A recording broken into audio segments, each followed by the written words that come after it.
رسول تجھے مرنا ہی ہوگا، گستاخیوں کا سلسلہ بند کر نہیں ہوگا۔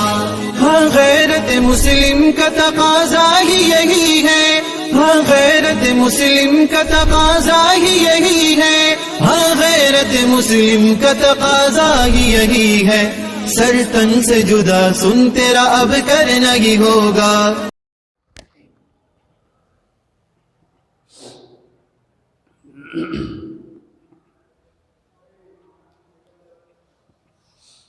الحمد لله نحمده ونستعينه ونستغفره ونؤمن به ونتوكل عليه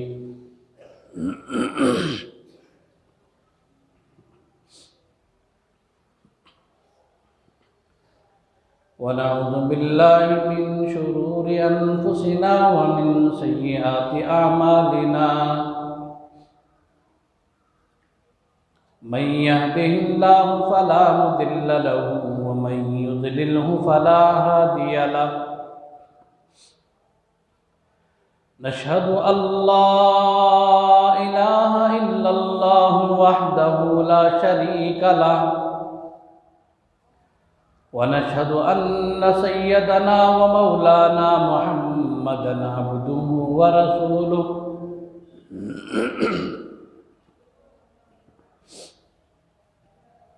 أما بعد فأعوذ بالله من الشيطان الرجيم، بسم الله الرحمن الرحيم، يا أيها الذين آمنوا لا ترفعوا أصواتكم فوق صوت النبي ولا تجهروا له بالقول كجهر بعضكم لبعض أن تحبط أعمالكم وأنتم لا تشعرون، وقال تبارك وتعالى في موضع آخر، تبت يدا أبي لهب وتب، ما أغنى عنه ماله وما كسب، سيصلى نارا ذات لهب،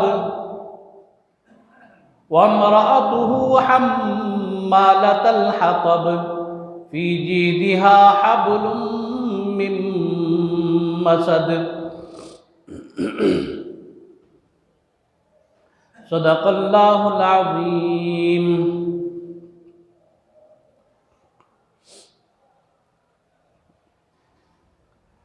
محترم بھائیوں، بزرگوں، عزیز دوستوں،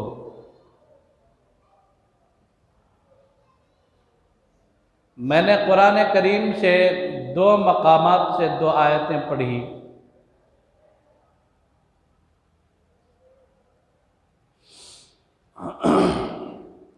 پہلی جو آیت میں نے پڑھی ہے وہ سورۃ الحجرات سے ہے،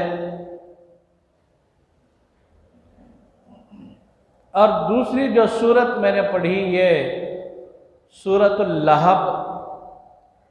تقریباً 90% لوگوں کو یہ سورت یاد ہے۔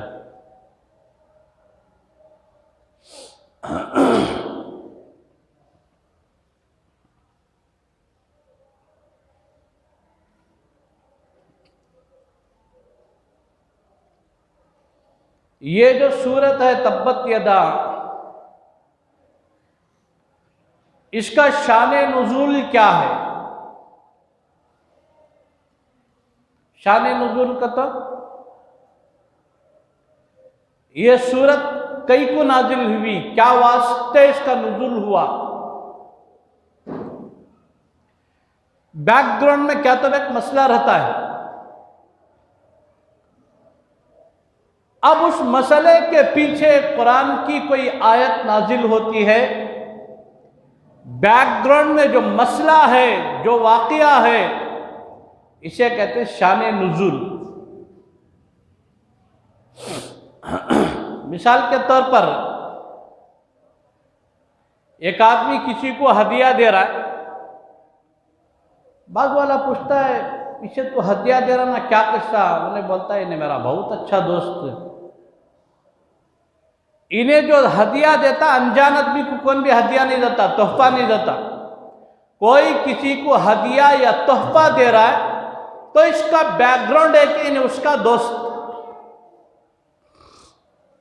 دیکھو چند موقع ایسے رہتی ہمیں بالکل فصیح و بلیغ اردو بولنے لگ بیٹھے تو تم نہ بھی سمجھ میں آتا نہیں، لگ بھگ تقریباً پونے لوگوں کو سمجھ میں نہیں آتا کیا کیا بیان ہوا، چلے گئے. بیان کا مقصد بات سمجھنا اور سمجھانا. اس لیے ذرا میں معاشرے میں ہمیں بات کرتے نا یہ انداز سے چند باتیں سمجھانے کی کوشش کرتا ہوں انشاءاللہ. یا پھر بعض موقع پر ایسا ہو جاتا ہے دو آدمی کھڑے ہو کر بات کر رہے ہیں، ایک جنا گھچیٹ کو ایک تھپڑ لگا دیا سامنے والے کو.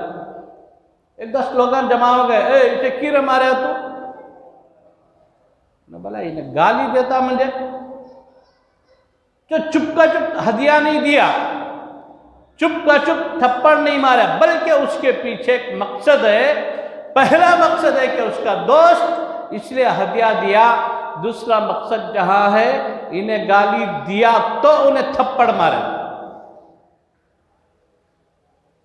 یہ جو آیت نازل ہوئی تبت یدا ابی لہب وتب، کیوں نازل ہوئی، اس کا سبب کیا؟ ایک موقع پر حضور نبی پاک صلی اللہ تعالی علیہ وسلم اللہ کے حکم سے سرداران قریش کو کوہ صفا پر بلایا. کوہ صفا کا ایک پہاڑ ہے جس کا نام صفا،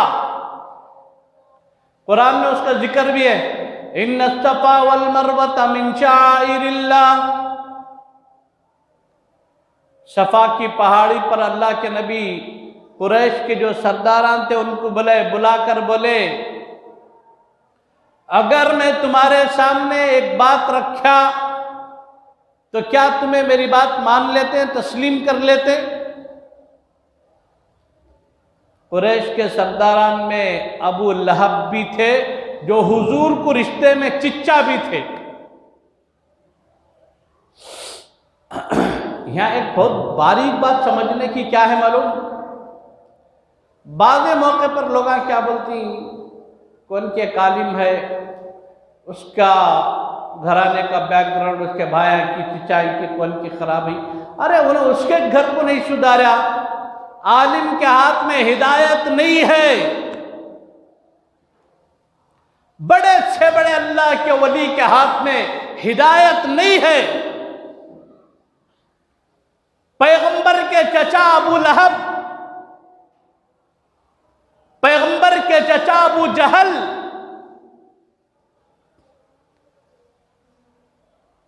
پیغمبر ابراہیم کے باپ آزر، پیغمبر نوح کے بیٹے سام،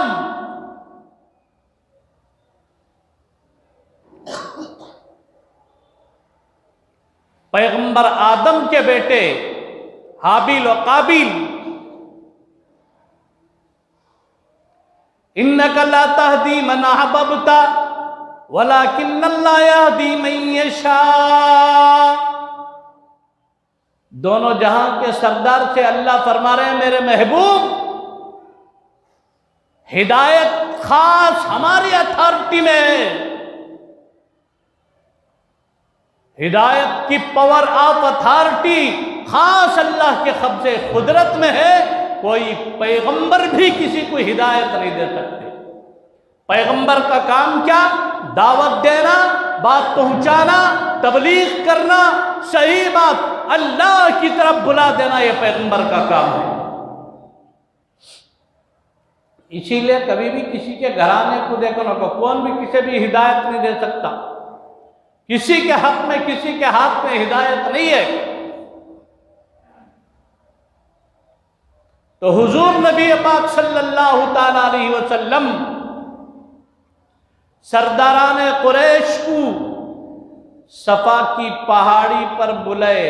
پورے ان میں ان آنے والوں میں ابو لہب بھی تھے. یہ ابو لہب دوسرے نے خود حضور کے چچا.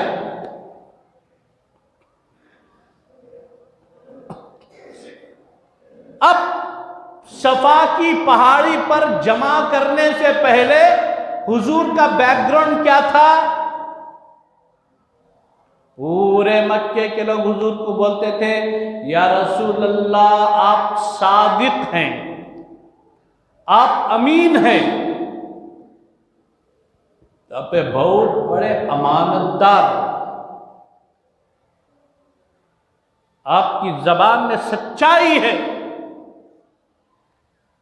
پوری زندگی آپ کبھی جھوٹ نہیں بولے، محمد تمہارے بچپن سے تم نہ دیکھے ہمیں، پوری زندگی کبھی تمہاری زبان سے جھوٹ نہیں نکلا، آج ہم نہ صفا پر جمع کر کو تمہیں جھوٹ بولتی کر کو اب بھی نہیں مانتے ہمیں۔ رسول اللہ جو تمہیں بولتی 100% سچ ہمیں مانتی، تمہیں بولو کیا بولنا چاہیں۔ اللہ کے نبی صلی اللہ علیہ وسلم بولے اگر میں تمہیں یہ بتاؤں یہ پہاڑ کے پیچھے ڈاکواں کی ایک ٹولی ہے، گروہ ہے، یہ ڈاکواں کی ٹولی اور گروہ تمہارے اوپر حملہ کرنے والی ہے تو کیا تمہیں یقین کرتی؟ لوگ بولے بالکل یا رسول اللہ، بالکل، اپے جو بولتی یقیناً 100%۔ انہوں یا رسول اللہ نے بول رہے میں بول رہا ہوں یہ لفظ، اس لیے کہ انہوں رسول اللہ مانتے تو وہاں جمع کرنے کی ضرورت اس نہیں تھی نا، نہیں، اب انہوں جو بولے وہ لفظ میں بھی نہیں بول سکتا ہے، اس لیے میں بول رہا ہوں لفظ۔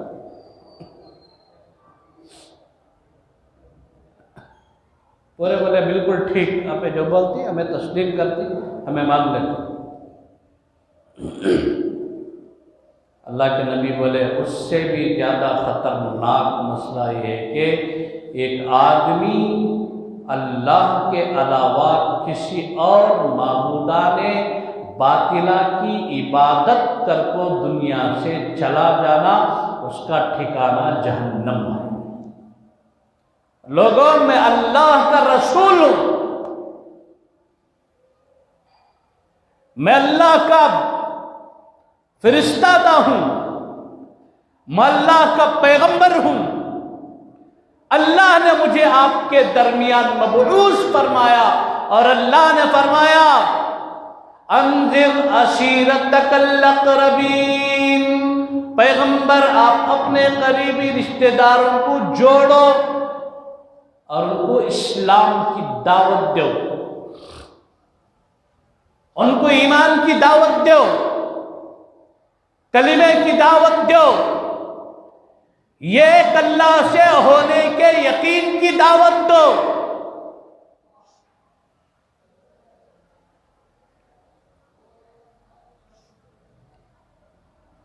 میرے پاس اللہ کا حکم ہے، میں آپ لوگوں کو اللہ کی طرف بلا رہا ہوں، فَفِرُّوا إِلَى اللَّهِ، دوڑو ایک اللہ کی طرف۔ آج تک جو تم لوگ کعبے کے اندر 360 بت رکھے پوجا کر رہے تھے، پرستش کر رہے تھے، لوگوں کعبے کے اندر رکھے ہوئے جو بت ہیں، جو پتھروں کے بنائے ہوئے خدا ہیں، ان کی پرستش چھوڑو، ایک اللہ کی طرف آ جاؤ۔ کون بولے؟ اللہ کے رسول صلی اللہ علیہ وسلم قوم کو سمجھا رہے ہیں۔ اس میں سے سب سے پہلے اٹھ کر ایک جملہ بولنے والے دوسرے نہیں، ابو لہب آگے بڑھتے ہیں، آگے بڑھ کر ابو لہب نے کہا تباً لک یا محمد الہذا جماعتنا، تباً لک، یعنی یہ جملہ عربوں کے اندر ایک جملہ ہے جسے بولتے نا، اب ہماری بٹلے اور اردو میں بولتے نا کیا رے تو،